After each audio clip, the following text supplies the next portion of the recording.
मैं खास तौर पे नौजवानों नाल गुफ्तगू करने लगा कि तुसी बड़े दाएं बाएं और बड़े जज्बाती हो जाते हो दस्ती कि जनाब ए नहीं मिल रहा ते ओ नहीं मिल रहा। मैनू दसो इमाम हुसैन करबला चो की लेके गए, कटे सिर लेके गए नेज़े उते।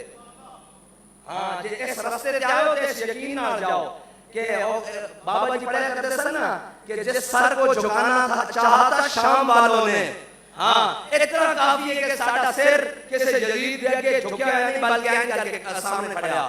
और जिस सर को झुकाना चाहा था शाम वालों ने, शिकस्त देखी है उसी सर को उठा के चले। इन्हां दी शिकस्त इतनी काफी है कि साडे बारे एक कहने के नहीं मनदे। इन्हां दा एको मौका साडे वास्ते है कि एक किसे गल उते नहीं आंदे, एक जिधर हाथ खड़े हो गए उधर खड़े होंगे। और एक ਤੁਹਾਡੇ वास्ते काफी नहीं कि जिथे तुसी ऐलान करते हो ते शहर छाड़ के टुर जाते हैं। और याद रखना तुसी परेशान होया करो मीडिया दे ब्लैक आउट नाल। इमाम हुसैन दे नाल भी जितने उस दौर दा मीडिया सी सारा ब्लैक आउट कीता होया सी उन्होंने। एवें तां नहीं उस जगह ते घेर के उस जगह ते जनाब मुआसरा करके सारे करबला ने शहीद किया गया। उस वक्त दा मीडिया ब्लैक आउट सी, वरना अगर उस वक्त मीडिया कौन सन कासिर होंदे सन उस वक्त मीडिया और उससे सारे ए हुसैन नाल होंदा रहंदा। लेकिन गल है कि उस जगह दे उत्ते खड़े होके हाथ दा परचम बुलंद रखना।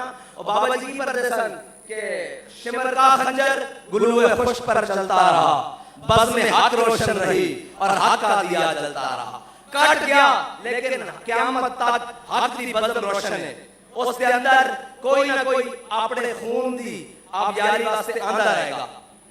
और हजरत मौलाना अब्दुल सत्तार खान न्याजी बाबा जी सुनाया करते सन जदों ज़ियाउल हक दी कैबिनेट बैठी हुई ना ते ज़ियाउल हक ने कहा तुसी मेरे मजहबी उमूर दे वफाकी वजीर बन जाओ। ते अल्लामा अब्दुल सत्तार खान न्याजी ने एक तारीखी जुमला बोला सी। आपने फरमाया इब्न ज़ियाद बनने से पहले यजीद की बैत जरूरी है। याद रखना तुसी समझते हो कि ताकत तो बगैर और मेहनत कीते तो बगैर असी किसी ओहदे ते बैठे हुई है सरकारी ये मुमकिन नहीं। ए ताई मुमकिन होना किसी यजीद दी बैत करके। अगर तुसी चाहते हो सही तरीके नाल तां फिर ओही तरीका जेड़ा बाबा जी दस के गए भाई सुबह शाम मेहनत करो और अपने यकीन और पुख्तगी नाल मेहनत करो कि हुजूर दा दीन तख्त ते आएगा। हां ए जेड़े आपस में लड़ते फिरदे ने वक्त दे मुख्तार सफी साबित होंगे इंशाअल्लाह। हाँ ये सारे एक दूसरे में अल्लाह ताला ने लड़ा के जलील करेगा। वलौला दफुल्लाह नस बादो में बाद अल्लाह ताला कुरान के अंदर के सिबाल बाज के जरिए दफन करेंगे और दफा करेंगे। ए आपस में लड़ते रहेंगे इंशाअल्लाह। हुजूर दा दीन तख्त ते आएगा और इस मिंबर दे उते हर मस्जिद दे मिंबर दे उतो असि खड़े होइए ना खड़े होइए कोई और खड़ा होवे हक हमेशा बुलंद होंदा रहेगा। और हक नू इक्तिदार दी जरूरत नहीं, हक हिस्से इख्तिलाफ दा भी मोहताज नहीं। हक जिस सूरत भी होए हक ही रहता, उसने हमेशा हक रहना। और आखिरी बात, आपने किसी भी ऐसी बात से किसी भी ऐसे शोशे से परेशान नहीं होना कि इनको वोट नहीं मिलते। वोट हमें मिलते हैं, हम सिर्फ इंतजार कर रहे हैं उस वक्त का कि ये कहां तक जाते हैं, ये कहां तक बेईमान है, कहां तक ये 2 नंबर है। जिस दिन वोट लेने की बात आ गई फिर आपको बताएंगे कि कैसे गिरबान से पकड़कर ये आपका नंबर है, ये आपका नंबर है, ये आपका नंबर है। और नौजवानों अपने अज़म को मजीद बुलंद करो।